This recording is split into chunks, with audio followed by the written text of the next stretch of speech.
আপনি যেবলা বর্ডারও গেছেন এতু আপনি কোনো সময় চিন্তা করছেন নিজে বিডিআর ইলা বর্ডার গেলে তো গুলিও এটা শর্ট করে মারি যায় এটা চিন্তা আইছে না আপনার চিন্তা আইছে আইলেও তো আর একজন হলে তো এক দেশ হস্তির হয়ে আছে আপনি যদি আমরা দেশের পুলিশ কমিশনার অথবা এসপি হইন তে আপনি আমরা দেশের লাই কিতা করলাম এইটা ভাই যে তোর ইজরন যোগ্যতা আমার নাই আর আমি প্রথমে ধন্যবাদ জানাই সিলেট টুলটন পরিবারকে, তারপরে আমি ধন্যবাদ জানাই আমাদের এলাকার কৃতি সন্তান গর্বিত সন্তান জনাব রহিমউদ্দিন ভাইকে।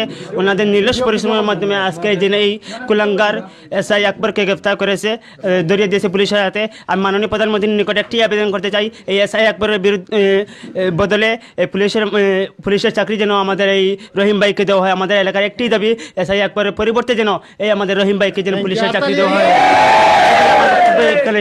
আপনি কিতা মনে করেন সেও আপনার ক্ষতি করতে পারেন? এক্সাম্পল পুলিশ হলে কইরা তালা ধরছেন, আইনের লোকে তারা ধরছেন, আর সত্যিকার অর্থে আমরা দেখলাম ইন লাইভ আপনি ধরছেন।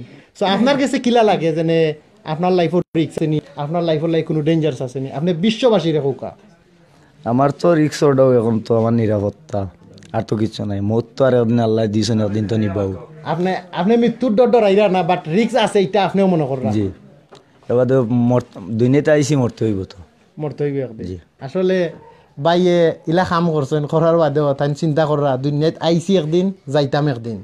সো আমি মরার লাগি ডরাইরাম না, আমি দৃষ্টি আকর্ষণ করলাম ই বাইর যদি কোনো ক্ষতি হয়, আপনার যদি কোনো ক্ষতি হয়, সেও হ্যারাসমেন্ট করে, মিথ্যা মামলা দেয়, আপনার কাছে লাগে এটা খেয়ে দিবা? দিবা তো আর যে কোনো প্রশাসনে দিবে, ছাড়া তো প্রশাসনে দিব। সো প্রশাসনের উপরে থাকি আমরা আস্থা ওলা গেছে। এই ভাইদের নিরাপত্তা নিশ্চিত করুন। পুলিশ সুপার মহোদয়, আপনাকে সম্মান দিয়ে বলছি, আপনি আপনার বক্তব্য উজ্জ্ব করুন। এই বক্তব্যটা আপনি উজ্জ্ব করে অনতিবিলম্বে এদের যে সম্মান সেটা আপনাকে এদেরকে দিতে হবে, অবশ্যই দিতে হবে। কারণ এরা আপনার জেলা পুলিশের জন্য কাজ করেছে, কানাইঘাট থানা আপনার জেলার মধ্যে পড়েছে।